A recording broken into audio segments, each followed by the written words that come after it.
A história a seguir é real. O programa contém dramatizações. Pode não ser adequado a alguns telespectadores.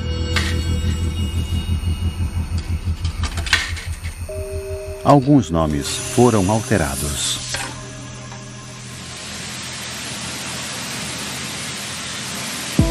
– 11 de outubro de 1993, Melbourne, Arkansas.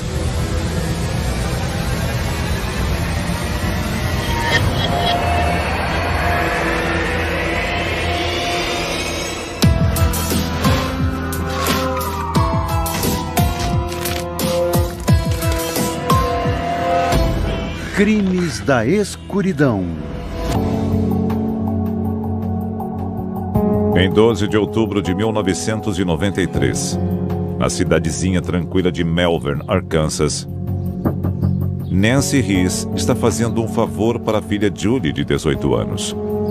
Mas, estranhamente, o relógio marca 5 horas da tarde e Julie ainda não chegou na casa da mãe. Oi? Oi. Cadê a Julie? Minha prima Julie tinha deixado roupas sujas e minha tia Nancy esperava ela com as roupas lavadas. Mas como ela não apareceu, nós não sabíamos o que tinha acontecido. Que estranho, não é normal ela não aparecer. Nós pensamos, bom, ela deve estar na casa de um amigo ou decidiu ir fazer alguma outra coisa. Na manhã seguinte, ainda não há sinal de Julie. Quando ela não apareceu naquela tarde, eu nem pensei em muita coisa, mas no dia seguinte, as roupas continuavam lá e nada dela. Não achávamos o carro, nem ela. Não tínhamos notícias.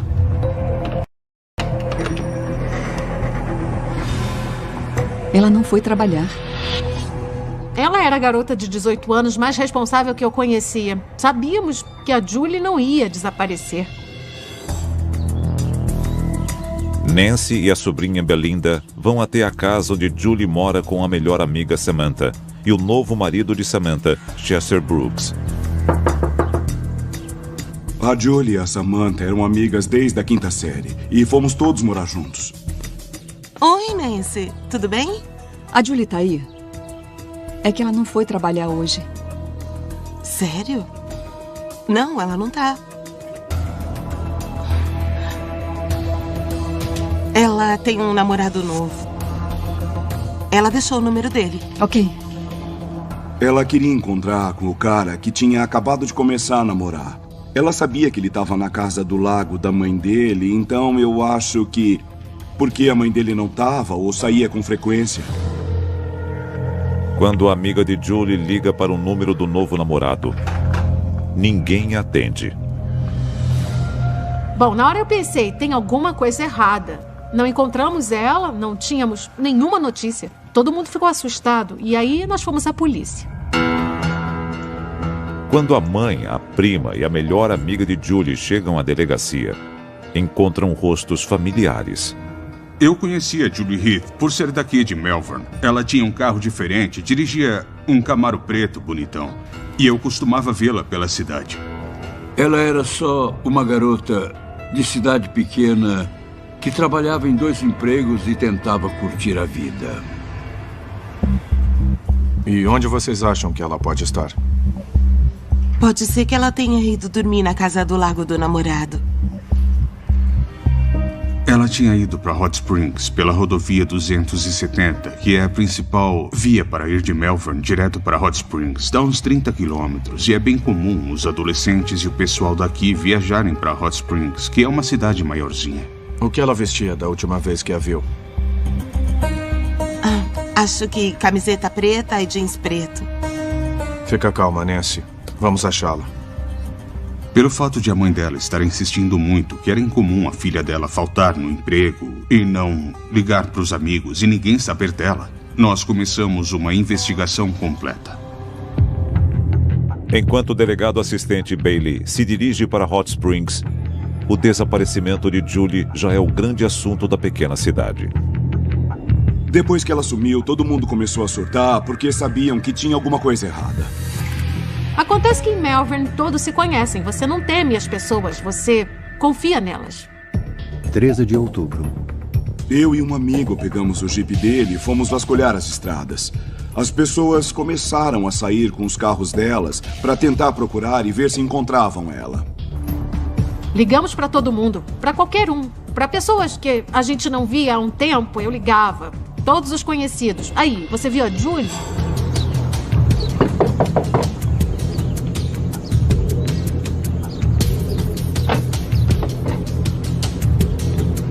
Desculpe o incômodo, senhora, mas a Julie tá aqui?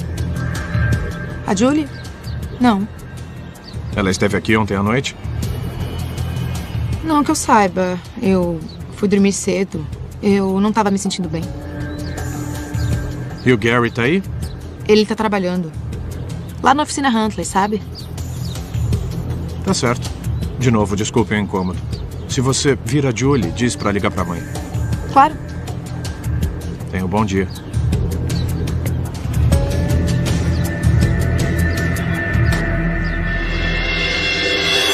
13 de outubro de 1993.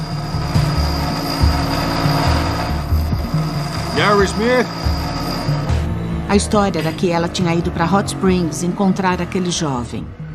E aí, é claro que o primeiro passo era saber quem ele era, quais as intenções, tinha mesmo encontrado ela e o que tinha acontecido. Eu preciso te fazer umas perguntas sobre a Julie Heath. O que aconteceu?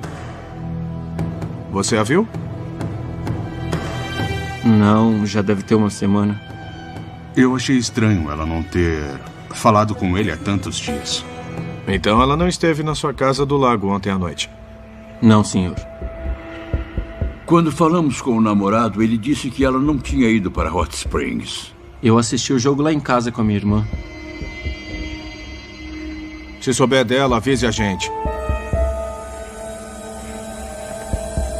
Era meio suspeito a Julie ter ido ver o namorado e não ter voltado. Com tantas questões no ar, a polícia trabalha sem parar tentando descobrir alguma resposta para o desaparecimento de Julie. A cada hora que passa sem que uma pessoa desaparecida seja encontrada, o estresse e a pressão aumentam cada vez mais entre os oficiais da polícia. Bailey? O Tony encontrou o carro da Julie Heath. Onde? Descobrimos que o carro dela tinha sido guinchado. E aí a polícia do estado entrou no caso. O carro foi achado a uns quilômetros da cidade, na rodovia 270, que é a principal via para ir de Melbourne direto para Hot Springs. Eles tinham guinchado o veículo por volta das 11 horas da noite em que ela desapareceu. E ninguém deu muita importância até surgir a notícia do desaparecimento. Por isso, acho que o motorista do guincho ligou e disse que estava com o veículo. Sem saber por que o carro estava abandonado, os investigadores esperam que o veículo ofereça pistas do paradeiro de Julie. O delegado Colley e eu fomos até o pátio para onde o carro da Julie tinha sido levado para ver se achávamos alguma coisa como a bolsa dela. Qualquer coisa que nos desse pistas sobre o que tinha ocorrido. Anticongelante. Nós achamos bastante anticongelante e aguado, o que indicava que podia ter havido um superaquecimento. E não tinha mais nada que demonstrasse algum tipo de luta ou algo assim. Tudo estava totalmente normal.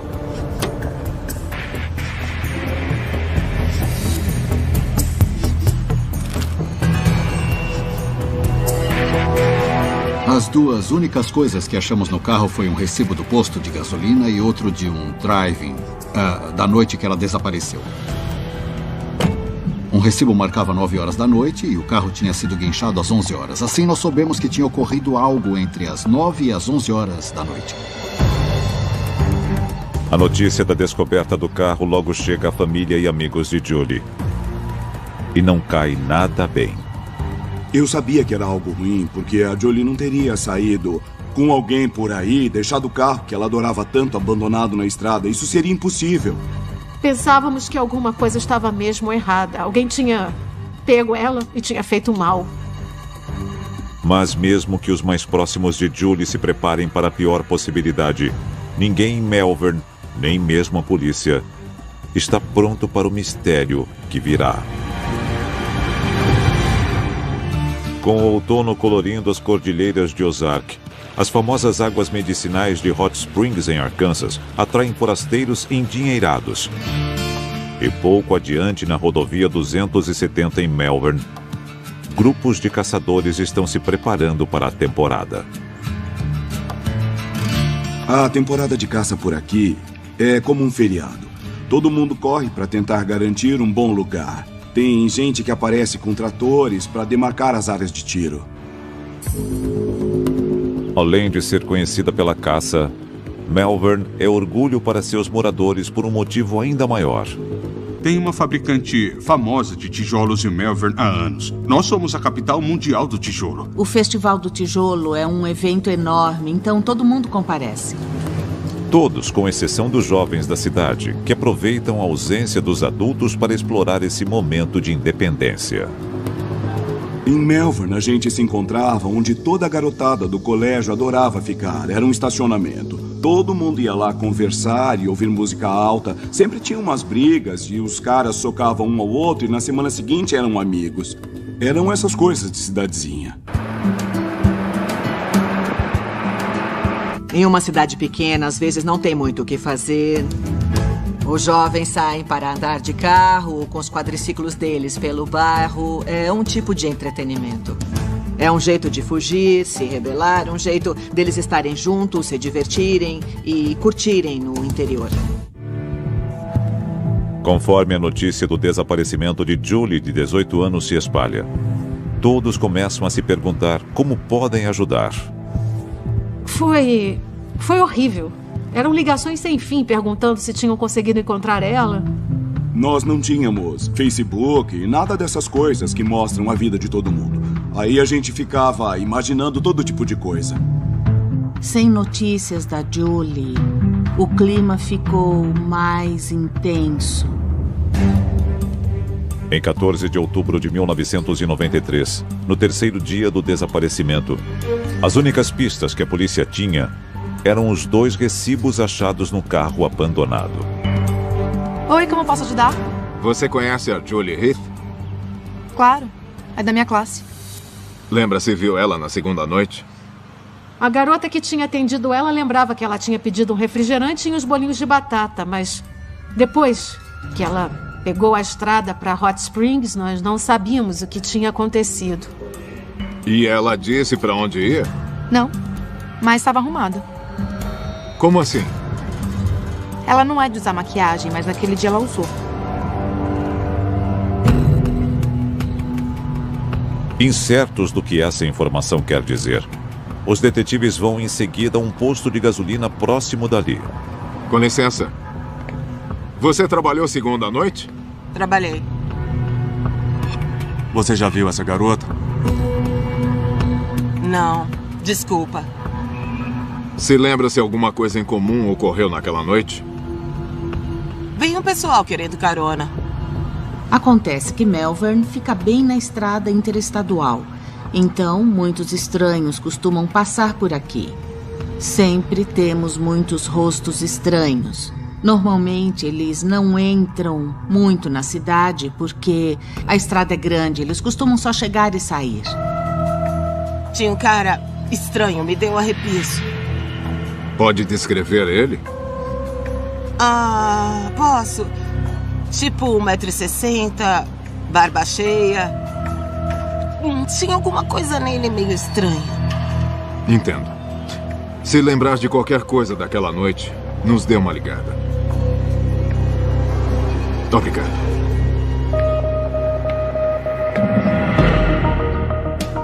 Nos dias seguintes, os investigadores trabalham por longas horas, mas não há sinal de Julie Heath. Falamos com os amigos dela, amigos dos amigos, qualquer um que fosse à escola com ela, colegas de trabalho, familiares. Tentamos investigar e falar com qualquer pessoa que conhecesse ela. Em 1993 existiam celulares, mas só algumas pessoas tinham. Então, se alguém sumisse por um dia, se os pais não soubessem dos filhos, ou se alguém faltasse no trabalho, era mais difícil de encontrar. Nós queríamos a família reunida. Queríamos aquela ruivinha de 18 anos de volta, curtindo a vida. Uma busca completa no carro de Julie não mostra nenhum sinal de luta ou sangue. Mais uma vez, não há absolutamente nada de novo para os detetives investigarem. Foi aí que os investigadores começaram a se concentrar mais no que poderia ter motivado alguém a ir atrás da Julie. Pelo jeito que encontramos o carro, vimos que ela podia estar com algum conhecido. Achou que estava segura e que estaria tudo bem. Isso fez todo mundo se perguntar se a pessoa não seria alguém que ela conhecia e que fosse perigosa. No quinto dia da busca por Julie, o delegado Collie decide pedir a ajuda da Polícia Estadual do Arkansas. Me ligaram da delegacia dizendo que o pessoal lá de Melbourne tinha ligado querendo conversar sobre um caso de desaparecimento.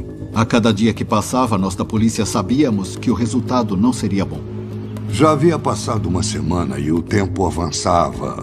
Quando eu entrei no caso, tivemos que correr. 16 de outubro de 1993. Atenção todas as viaturas próximas à estrada Wycombe. Por favor, dirijam-se à estrada Man Point. Temos relatos de restos mortais humanos. Já estamos a caminho.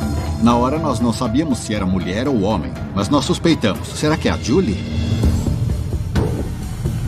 Um morador local estava vasculhando a área por conta da temporada de caça que estava quase para começar. Então ele procurava cervos, mas acabou encontrando um corpo.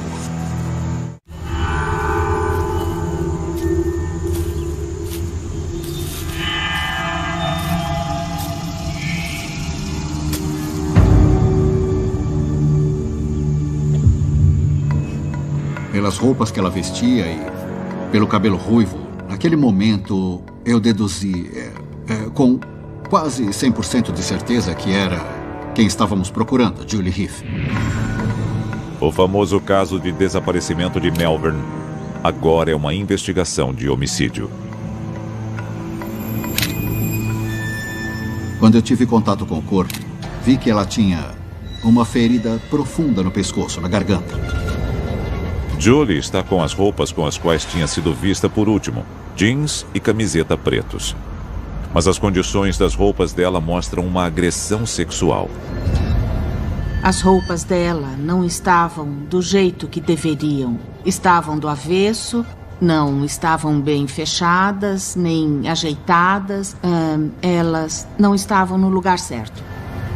O laboratório terá que determinar se ela foi agredida ou não. Mas uma questão fica nítida para os investigadores. Era uma cena de crime, mas não era a cena do crime. Ela não tinha sido morta ali, ela tinha sido jogada ali.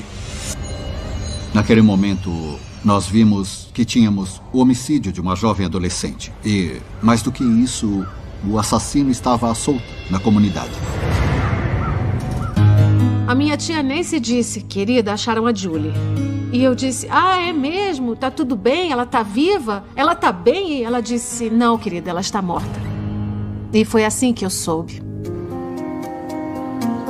Nascida e criada em Melbourne, Julie Heath é lembrada como a típica garota norte-americana. A Julie era muito alegre, ela era animada, divertida, adorava as pessoas, era legal com todo mundo. Trabalhava duro, sonhava alto na vida. Ela era amiga de quase todo mundo. Ninguém tinha ressentimentos com ela. Ela era uma boa pessoa. E mais do que isso, Julie sabia o valor do trabalho duro. A Julie era bem centrada e sempre falava de como no futuro ela gostaria de trabalhar na polícia. A Julie era recém-formada, com 18 anos, 2 empregos e ainda tinha uma vida pessoal e social. Então ela queria mesmo ter sucesso na vida.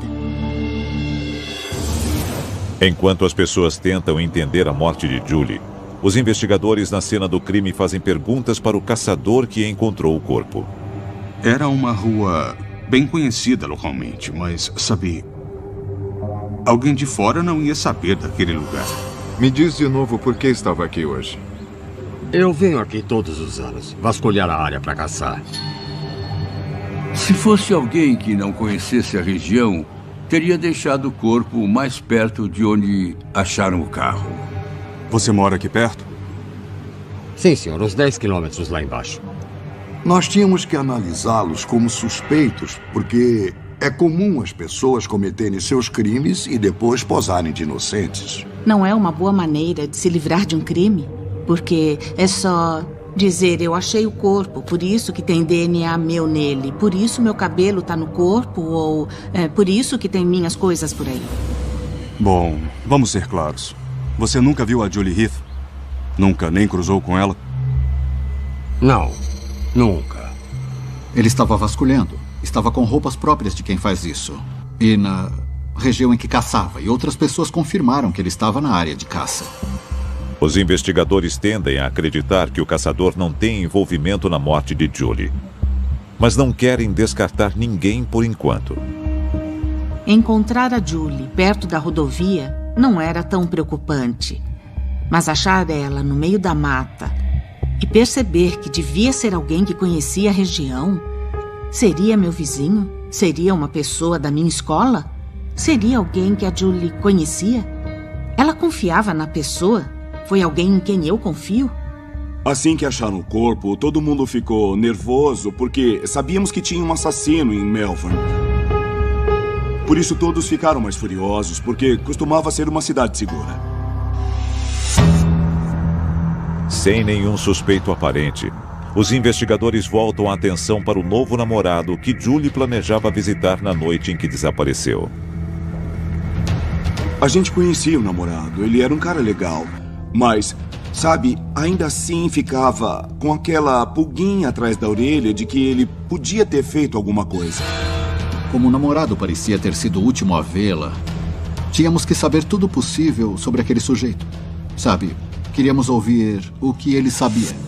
Na primeira vez em que tinha sido interrogado, Gary Smith, o novo namorado de Julie, disse que na noite do desaparecimento ele estava em casa assistindo um jogo com a irmã. A Julie Heath estaria a caminho da casa dele, mas a posição do carro estava na direção de Melbourne. Então nós achávamos que ela devia ter tido algum problema mecânico, dado a volta e retornado a Melbourne. As provas descobertas pela polícia indicam que Julie jamais chegou à casa do lago. O que levanta a questão: teria Gary saído? Eles encontram com a irmã de Gary para tentar esclarecer as coisas. Não dá para acreditar sempre no que te dizem. Era preciso investigar para saber onde ele estava mesmo. Do ponto de vista de um investigador, quando começamos a buscar suspeitos, temos que analisar todo mundo. Não dá para ignorar ninguém. Escuta, você disse para o policial Bailey que estava dormindo na noite em que a Julie sumiu, não é? É. É possível seu irmão ter saído de casa naquela noite? Não. Não? Como pode ter certeza? Bom, é que a gente tá sem carro. O dele estava na oficina, então a nossa mãe nos deixou na casa. Acabou ficando bem claro para todos os policiais envolvidos que o Gary não tinha mesmo nada a ver com o sumiço e não tinha conhecimento do paradeiro dela. Se souber de mais alguma coisa, procure a gente.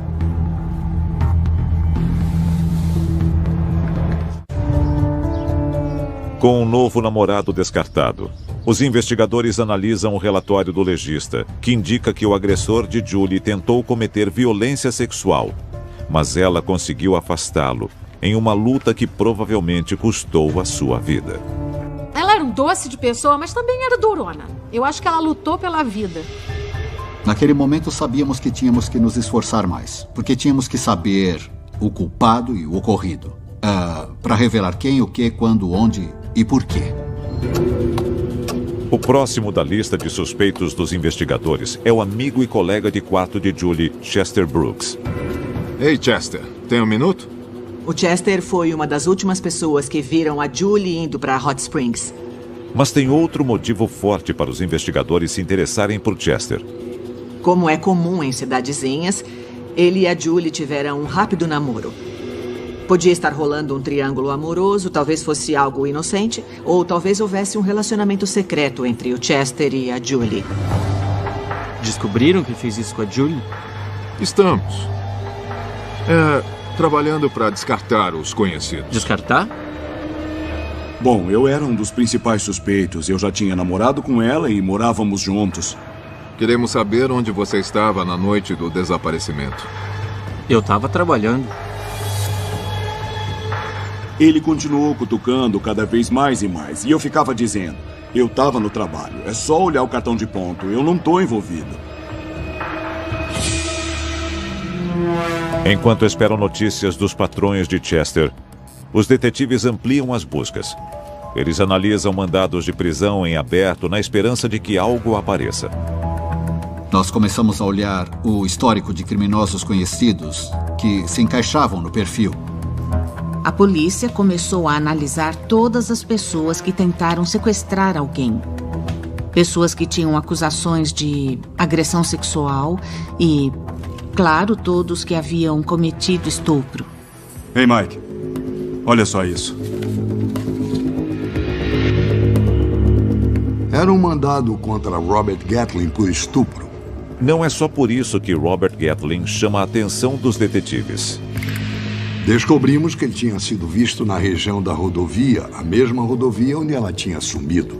Se víamos qualquer informação de qualquer suspeito fichado como agressor sexual ou algo assim na época, a gente logo começava a analisar a região para ver se tinha alguma vítima. Tínhamos que achá-lo para saber se era um bom suspeito ou não. Naquele momento ele era. Havia indicações. 7 dias depois do assassinato. Você se lembra do cara estranho que viu outro dia? Lembro. Acha que reconheceria ele se visse de novo? Talvez. É ele sim. Todo mundo ficou muito triste. Minha tia Nancy parecia um zumbi. Pintou o cabelo de vermelho, começou a dirigir o carro da Julie e vestir as roupas dela. Era terrível. Foi difícil. Todo mundo sentia o mesmo. Aquela dor imensa de perda e tristeza mostrava o quanto a ação de uma pessoa podia afetar tanto uma comunidade inteira. Foi então que percebemos que Melbourne não era a cidadezinha que nós achávamos que fosse, onde não tinha nenhum crime, nada disso. E enquanto a cidade de Melbourne sofre em luto junto com a família de Julie, a sensação de perda e de medo é quase palpável. Começamos a ver que talvez o mundo não fosse tão seguro assim. Acabou a ingenuidade de morar em uma vizinhança onde dava para ir nadar às 10 da noite sem se preocupar com nada. Agora, o bicho-papão estava solto. A comunidade começou a se retrair. Todos os pais ficaram paranoicos, não deixavam os filhos sair de casa. Muita gente queria comprar armas para os filhos e tudo mais, e nós tentávamos evitar aquele pânico. Isso afeta uma comunidade, ainda mais uma assim pequena. Quando acontece um caso como esse, a polícia leva para o lado pessoal. E o meu lema como delegado era, se eu não vou embora, ninguém vai. Quem não quisesse trabalhar, eu não queria na delegacia. Todos lá sabiam que, se acontecesse algo, teriam que ficar até o fim. 2 dias após a descoberta do corpo de Julie, há um fio de esperança de que todo esse esforço será compensado. Há um mandado em vigência contra um homem de 29 anos de Hot Springs chamado Robert Gatlin, suspeito de ter se deparado com Julie na noite do desaparecimento. É a polícia! Abre a porta agora!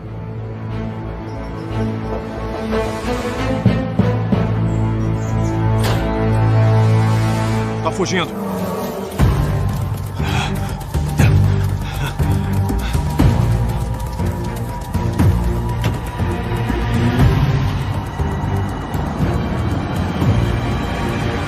Parado! Você já estava cheio de problemas, e isso antes de resolver fugir da polícia. O investigador da polícia de Arkansas, Charles Hefner, é encarregado de fazer Robert Gatlin falar. Eu não sabia que eram policiais. Quando interrogamos um cara assim, que já cometeu estupro, ele já não tem mais nenhum bom senso. Ele não ligava para o que ele fazia com ninguém, nem consigo mesmo. A única pessoa que ele ia ajudar era ele mesmo. Onde estava na segunda-feira, 11 de outubro, por volta das 9 da noite? Eu tinha saído. Saído? Eu queria uma carona na 270 para ir para o sul. Primeiro tentava ir para o Tennessee, depois estava tentando ir para Shreveport, que ia trabalhar numa pista de corrida, mas não tinha ninguém, era uma história louca. Você viu uma garota com problemas no carro? Camaro preto? Garota ruiva, bem bonita? Tá sabendo de alguma coisa? Não, peraí, eu não tenho nada a ver com a menina que morreu. Não é bem o que parece.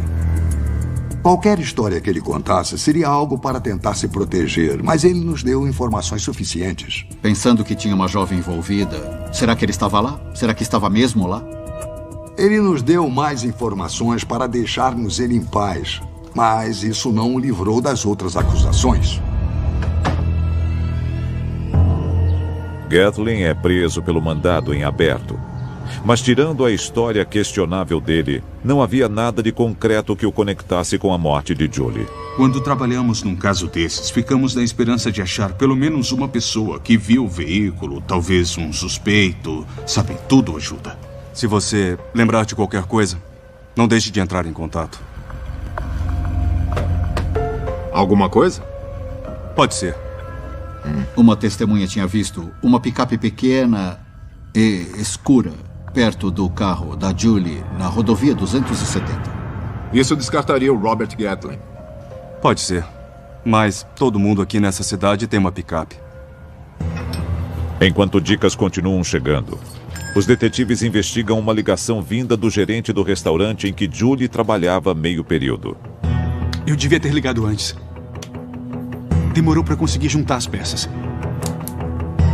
E o que tem pra gente? Um dos meus ex-empregados, Mark Lofton, tinha uma queda pela Julie.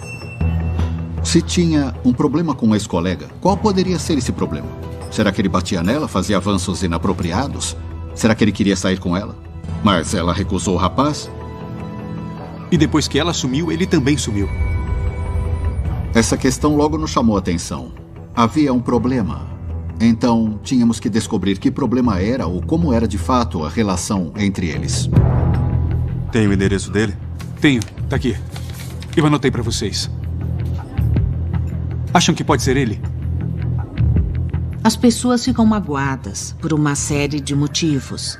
E dependendo de quanto essa mágoa afeta elas, existe a possibilidade de elas irem além do que uma pessoa normalmente iria. 19 de outubro de 1993. O endereço leva os detetives a um trailer nos arredores de Melbourne.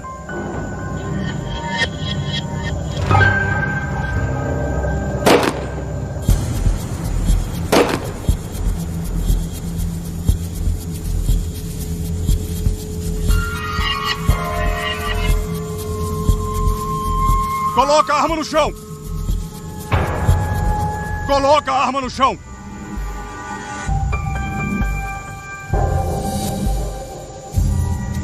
Mark Lofton! Eu só tava atirando numas latas. Onde viu a Julie Heath pela última vez? Sei lá. No trabalho, eu acho. A gente tá sabendo que ela não quis sair com você. Por que desapareceu ao mesmo tempo que ela? Eu saí da cadeia ontem. Não sai daqui. Enquanto verificamos. Chegou uma hora em que ficamos sem pistas para investigar. Não sabíamos para que lado ir. A gente só encontrava becos sem saída. E muita gente não entende esse lado do trabalho policial. É devastador e frustrante quando a gente chega a um ponto em que estamos presos e só rodando em círculos. É verdade. Depois aprendi que podemos ter outras pistas que podem ser ótimas pistas. E, de fato, a polícia de Melbourne está prestes a receber uma ótima pista de uma fonte um tanto inesperada. 9 dias depois do assassinato. O pastor de Hot Springs ligou para a delegacia e disse: "Ei, eu acho que sei de algo que é importante." O nome do jovem é Eric Nance. E quando ele procurou você? Depois da missa de quarta-feira à noite, então... eu acho que era 13 de outubro. Nós não tínhamos nem descoberto o corpo naquela altura. O Eric Nance procurou o pastor e disse para ele que poderia ser acusado pela morte e sequestro de uma jovem em Hot Springs. Sabe onde podemos encontrar ele? Ele acabou de se internar no hospital psiquiátrico de Arkansas. Tudo indicava que ele era a pessoa em que tínhamos que nos focar. No outono de 1993, uma nuvem de medo e incertezas paira sobre Melbourne, pressionando mais os policiais para encontrarem o assassino de Julie. 9 dias após o assassinato, a polícia tem uma pista promissora para investigar. Tem a ver com um homem que deu entrada em um hospital psiquiátrico. Nós podemos falar um minuto com Nance? Sim, tudo bem. Eu espero lá fora. Quando ficam a sós com o suspeito, a investigação se depara com um obstáculo. Eu não vou falar sem um advogado e sem o meu irmão. Tá bom, Eric. Onde achamos o seu irmão? Os investigadores tinham como suspeito o Eric Nance, mas precisavam montar o caso.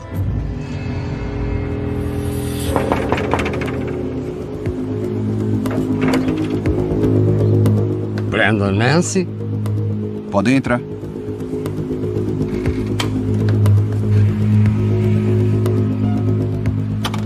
Olha, é um caso de lugar errado na hora errada. Diga tudo o que consegue lembrar daquela noite. Ele me ligou. Eu acho que lá para meia-noite, talvez. O carro do Eric tinha um pneu furado e o irmão dele tinha ido até o local e ajudado ele a trocar o pneu para ir para casa. Pode me mostrar onde é que foi?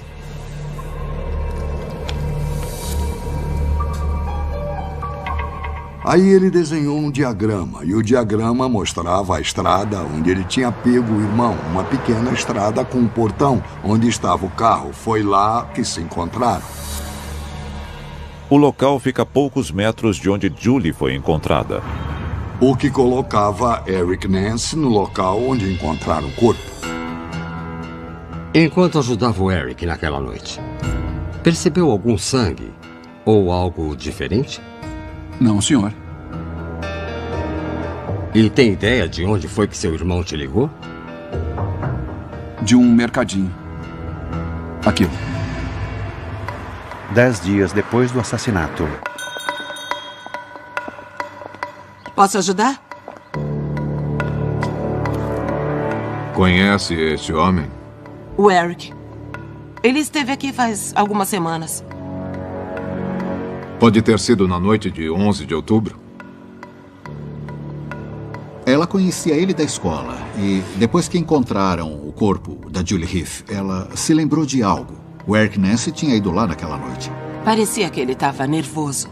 A atendente lembra de Eric dizendo que estava nervoso por ficar na estrada sozinho, então correu descalço até o mercado para usar o telefone. Ela disse que ele estava com manchas escuras na frente do macacão e depois de pensar sobre isso, disse que era sangue.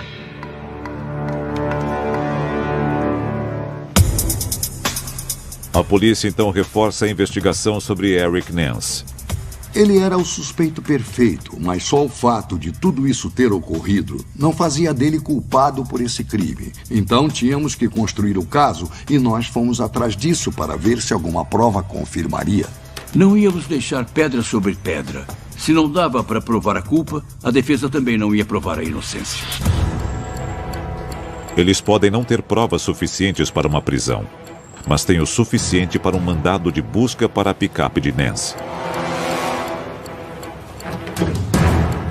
No interior do veículo, olhando a olhos nus, parecia que não tinha nada. Nada dentro, recém-aspirado e recém-lavado. A gente conseguia até sentir o cheiro do detergente dentro do veículo.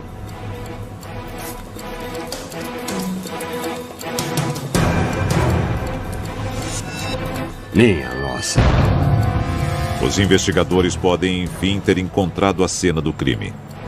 Dava para ver os locais em que tinham limpado sangue e bastante. Isso nos fez concluir que o crime tinha sido cometido no carro. Foi lá que ela morreu.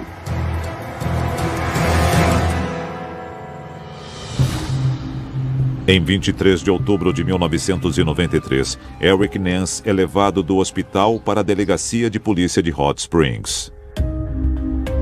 Sob pressão, ele abre o jogo. Ele disse que tinha dado uma carona para ela. A faca do trabalho caiu do bolso dele.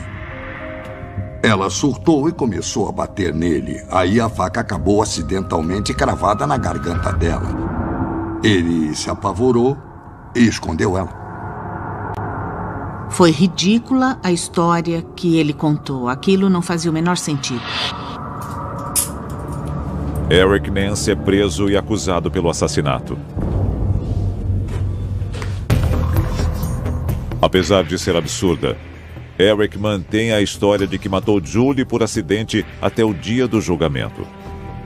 A promotoria, porém, conta outra versão.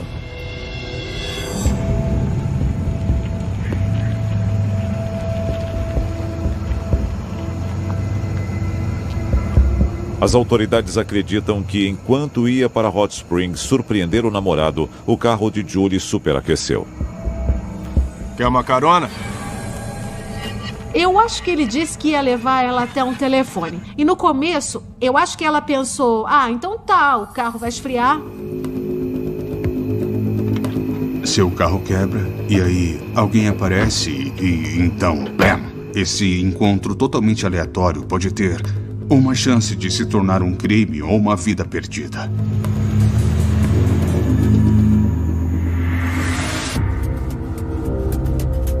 Em 31 de março de 1994, Eric Nance é condenado à morte pelo assassinato de Julie Hiss.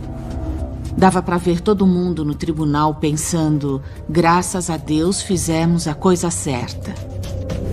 Porque ele ia fazer de novo. Nance é executado em 28 de novembro de 2005. Mas a justiça severa não é o suficiente para segurar a onda de tristeza sobre Melvern e a família Hiss. Todos da família mudaram. Eles eram felizes, trabalhadores, seguros, eram ótimos, passavam todos os feriados juntos e eles se tornaram pessoas que mal conseguiam viver. Eu vi a minha tia desaparecer aos poucos. Foi terrível ter que ver ela ir de quem ela era, tão forte, tão incrível, para definhar até os ossos. Foi devastador para a mãe da Julie Hiss. Um golpe forte. Ela se culpou até que acabou se suicidando para poder estar junto da filha. Faz quase um quarto de século que este crime ocorreu. Mas a perda ainda é sentida em Melvern. Essa cidadezinha perdeu um pouco do brilho quando isso aconteceu. A comunidade percebeu que não era tão segura assim, que todos tinham que abraçar quem amavam com mais força.